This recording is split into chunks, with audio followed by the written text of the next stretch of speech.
Hello friends, I am आप UGC net GRF TGT PGT में आप सभी का बहुत बहुत स्वागत है। फ्रेंड्स, पिछली वीडियो में हम लोगों ने उपन्यास के विषय में पढ़ा था कि हिंदी उपन्यास का विकास किस प्रकार से हुआ था और जो प्रेमचंद पूर्व यानी कि प्रथम उत्थान था तो किस प्रकार से उपन्यास विधा का उत्थान यानी उत्पन्न हुआ था, इसका हम लोगों ने वर्णन किया था या हमने देखा था। और हिंदी का जो प्रथम उपन्यास है वो किसे माना जाता है तो परीक्षा गुरु को, जिसके लेखक लाला श्रीनिवास दास जी हैं। तो इन सब चीज़ों को हम लोग देख चुके हैं और आज का जो हमारा वीडियो है वह है हिंदी उपन्यास का द्वितीय उत्थान यानी कि प्रेमचंद युग में किस प्रकार से उपन्यास एक अपनी चरम सीमा पर पहुंचा था, किस प्रकार से प्रेमचंद ने चूँकि प्रेमचंद को उपन्यास सम्राट कहा जाता है तो उपन्यास किस प्रकार से और किन परिस्थितियों को लेकर के प्रेमचंद जी ने उपन्यास की रचना की थी, तो उन्होंने इसमें उसी का वर्णन हुआ है। इसमें हमने प्रेमचंद की जितने भी उपन्यास हैं, जितने भी उन्होंने उपन्यास लिखे हैं जो इम्पोर्टेंट हैं, उन सभी का हमने इसमें लिया है, उन रचनाओं को लिया है, उसके बारे में हम बताएंगे आप लोगों को।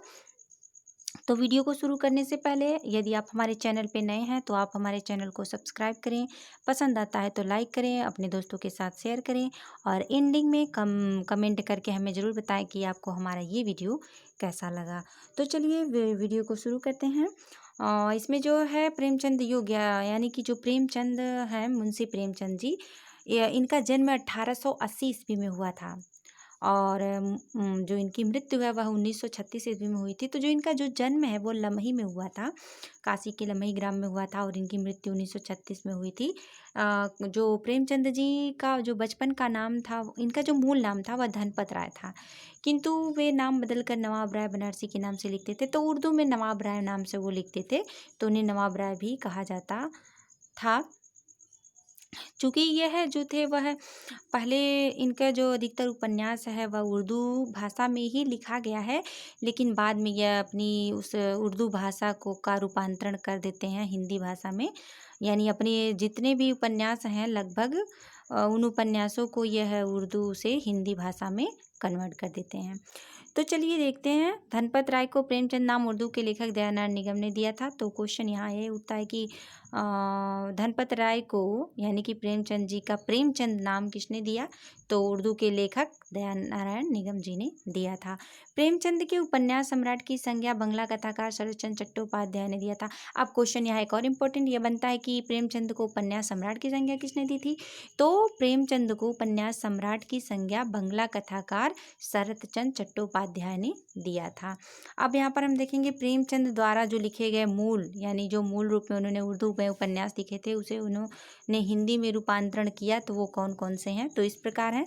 तो एक है ये यहाँ पर मूल उर्दू उपन्यास एक तरफ है, फिर किस वर्ष में आया था, फिर उन उपन्यासों का प्रेमचंद ने रूपांतरण किस नाम से किया और किस वर्ष में किया, इसको हम लोग देखेंगे। यहाँ पर जो भी है कुछ इम्पोर्टेंट क्वेश्चन प्रेमचंद जी का जो उपन्यास है उसमें से, तो पात्रों के नाम या फिर ये रचना किस सन में हुआ था और उसमें क्या दिखाया गया है, इन सब का कुछ ना कुछ क्वेश्चन तो पूछ ही लेता है, क्योंकि जो प्रेमचंद जी हैं वो एक इम्पॉर्टेंट रचनाकार हैं और पूछ ही लेता है। तो प्रेमचंद जी के जो उपन्यास हैं या फिर जो भी कहानियाँ आती थी वह सामाजिकता पर ही आधारित होती थी। पहले तो प्रेमचंद जी के जो उपन्यास होते थे या कहानियाँ होती थी वो लास्ट में सुखात्मक होते थे, एंडिंग सुखात्मक होती थी। अक्सर उनको ये जो कहानियाँ होती थी वो सुखात्मक ही होती है, अंत में सब एकदम अच्छे जैसा हो जाता था सब कुछ। लेकिन जब उन्होंने इस समाज की परिस्थितियों को देखा, लोगों को देखा, लोगों से रूबरू हुए, उनके उनके बीच में पहुँचे, तो उन्हें यह एहसास हुआ कि नहीं, यह सुखात्मक नहीं होता है जो भी है।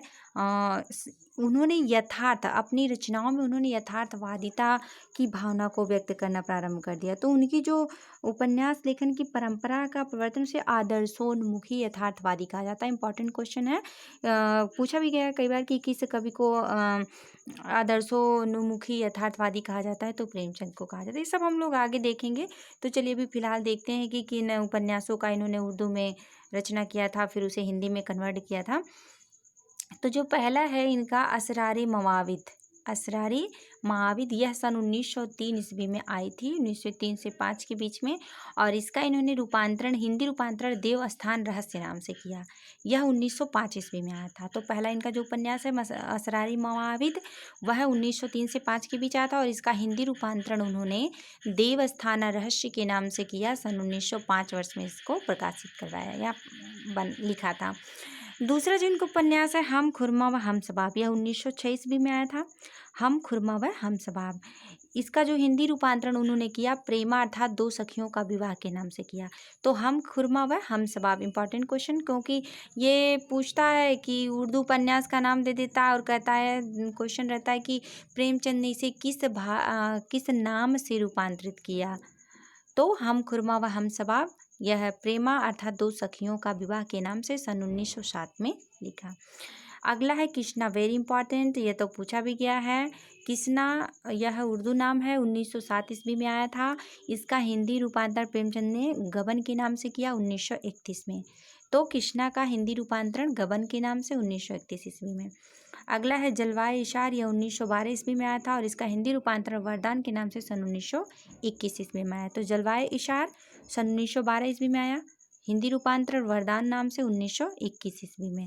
उल्टा कर दीजिए, 1912 21 2 है तो उसे 21 कर दीजिए, 21। अगला है बाजारे हुस्न, बाजारे हुस्न यह 1917 ईस्वी में आया था। इसका हिंदी रूपांतरण सेवा सदन के नाम से सन 1918 ईस्वी में उन्होंने किया। अगला जो उपन्यास है वह है गौशाए आफियत, गौशाए आफियत, यह इसका हिंदी रूपांतरण उन्होंने प्रेमाश्रय के नाम से, प्रेमाश्रम है सॉरी, प्रेमाश्रम के नाम से किया सन 1922 ईस्वी में। अगला है चौगाने हस्ती, यह उर्दू उपन्यास है, इसका हिंदी रूपांतरण उन्होंने रंगभूमि के नाम से किया सन 1925 ईस्वी में। असरारे मवाविद प्रेमचंद का प्रथम उपन्यास है जो उर्दू भाषा में है। इसका हिंदी रूपांतरण हमने ऊपर बताया देवस्थान रहस्य के नाम से 1905 में उन्होंने किया। सेवा सदन प्रेमचंद का पहला प्रौढ़ हिंदी उपन्यास है, यानी हिंदी भाषा में पहला जो उपन्यास है प्रेमचंद का वह सेवा सदन है जो 1918 ईस्वी में आया था। यह भी जो है बाजारे हुस्न के नाम से पहले उर्दू में लिखा गया था, लेकिन इसका हिंदी रूपांतरण सेवा सदन के नाम से हुआ 1918 ईस्वी में आया। तो यह बहुत ही इम्पोर्टेंट है, यह प्रेमचंद का पहला प्रौढ़ हिंदी उपन्यास है। अगला है प्रेमचंद का हिंदी में मूल रूप से लिखा प्रथम उपन्यास कायाकल्प 1926, यानी प्रेमचंद जी का जो पहला उपन्यास जो हिंदी भाषा में लिखा गया वह कौन सा है, तो वह है कायाकल्प जो 1926 ईस्वी में आया था।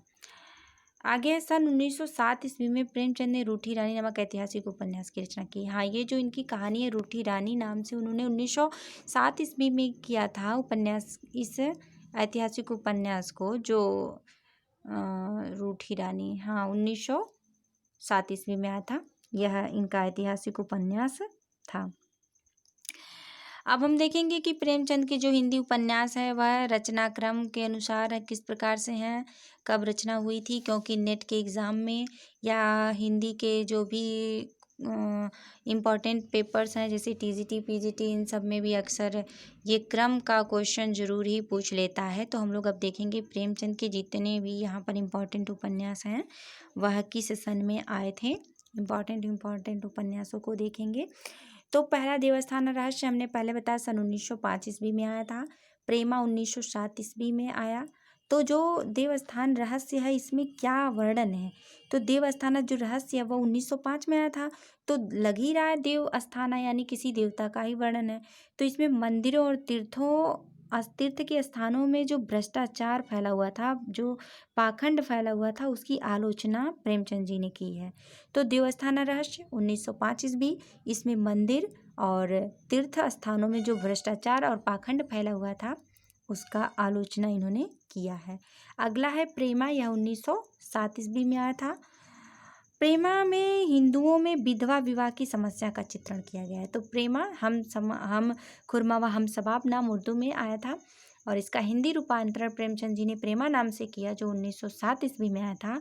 और इस उपन्यास में हिंदुओं में विधवा विवाह की समस्या का चित्रण उन्होंने किया है।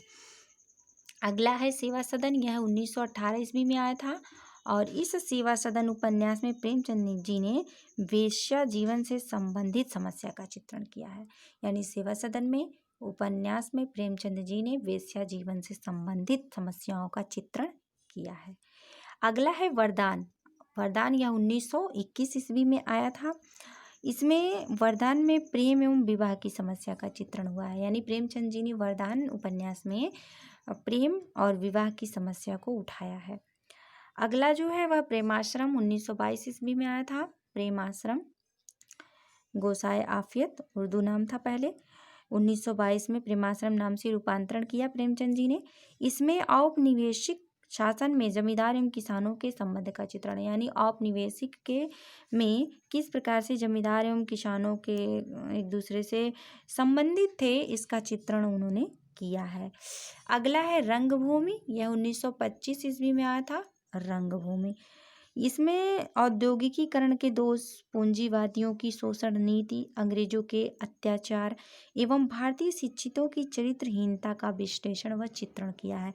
यानी कि रंगभूमि उपन्यास में प्रेमचंद जी ने 1925 में जो समाज में विषमताएं व्याप्त थी, जो औद्योगिकीकरण में दोष व्याप्त थे, पूंजीवादी किस प्रकार से शोषण की नीति अपना रहे थे, अंग्रेज किस प्रकार से अपना अत्याचार कर रहे थे, और भारतीय शिक्षितों जो भारत में शिक्षित वर्ग थे वो उनकी जो चरित्रहीनता थी, किस प्रकार से वह व्यवहार कर रहे थे जनता के प्रति, इन सब का वर्णन इन्होंने किया है, विश्लेषण इसमें किया है।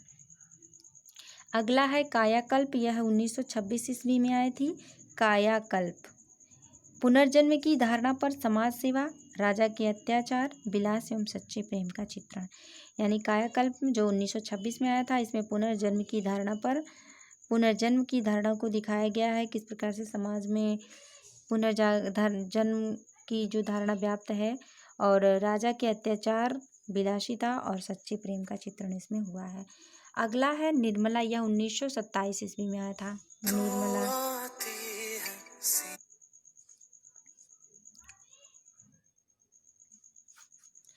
निर्मला 1927 ईस्वी में आया था। इसमें दहेज एवं अनमेल विवाह की समस्या को इन्होंने चित्रित किया है। दहेज एवं अनमेल विवाह की समस्या का चित्रण। अगला है गबन, यह 1931 ईस्वी में आया था। गबन 1931, इसमें मध्यवर्गीय जीवन की असंगति का यथार्थ मनोवैज्ञानिक चित्रण हुआ है। मतलब किस प्रकार से इसमें प्रेमचंद जी ने समाज में जो बुराइयां व्याप्त है उसको दिखाया है कि जो एक स्त्री जेवर यानी कि स्वर्ण का अधिक लोभ रहता है, वह उसे इस प्रकार से, यानी किस प्रकार से एक पति अपनी पत्नी की इच्छाओं को पूरा करने के लिए गबन करता है। चूँकि गबन नाम ही सरकारी पैसों को किस प्रकार से इधर से उधर कर देता है, खा जाता है, और फिर बाद में उससे बचने के लिए इधर उधर भागे फिरता है, भटकता है, कहीं कलकत्ता में जाकर छुपता है, तो उसे डर बना रहता है। तो यहाँ पर गबन की समस्या को दिखाया गया है कि इस समाज में किस प्रकार से एक व्यक्ति अपनी इच्छाओं की पूर्ति के लिए सरकारी पैसे का दुरुपयोग कर देता है और बाद में इधर उधर भागे फिरता है। इन सब का वर्णन हुआ है। आगे है कर्मभूमि, यह 1933 ईस्वी में आया था। कर्मभूमि 1933 ईस्वी, इसमें हिंदू मुस्लिम एकता, अछूतोद्धार एवं यानी अछूतों का उद्धार एवं दलित किसानों के उत्थान की कथा का चित्रण प्रेमचंद जी ने किया है। 1933 में आया था कर्मभूमि। अगला है गोदान उपन्यास, प्रेमचंद जी के जीवन की सबसे प्रसिद्धि का आधार। गोदान उपन्यास 1936 ईस्वी में आया था। इसमें किसान जीवन की महागाथा में ऋण की समस्या का अंकन है। किस प्रकार से उस प्रेजेंट टाइम में यानी 1936 के समय में, जिस समय प्रेमचंद जी ने उपन्यास लिखा था, समाज में किस प्रकार से किसान वर्ग जो है वह अपनी इच्छाओं को मार देता है, ऋण से ग्रसित होते हुए रहता है, और उसके बच्चे किस प्रकार से परेशान रहते हैं इन सारे चीज़ों का। यानी पूरे समाज को यथार्थ रूप में चित्रित किया है प्रेमचंद जी ने गोदान उपन्यास में 1936 ईस्वी में। और यह है प्रेमचंद जी का सबसे महत्वपूर्ण उपन्यास, प्रसिद्ध उपन्यास है।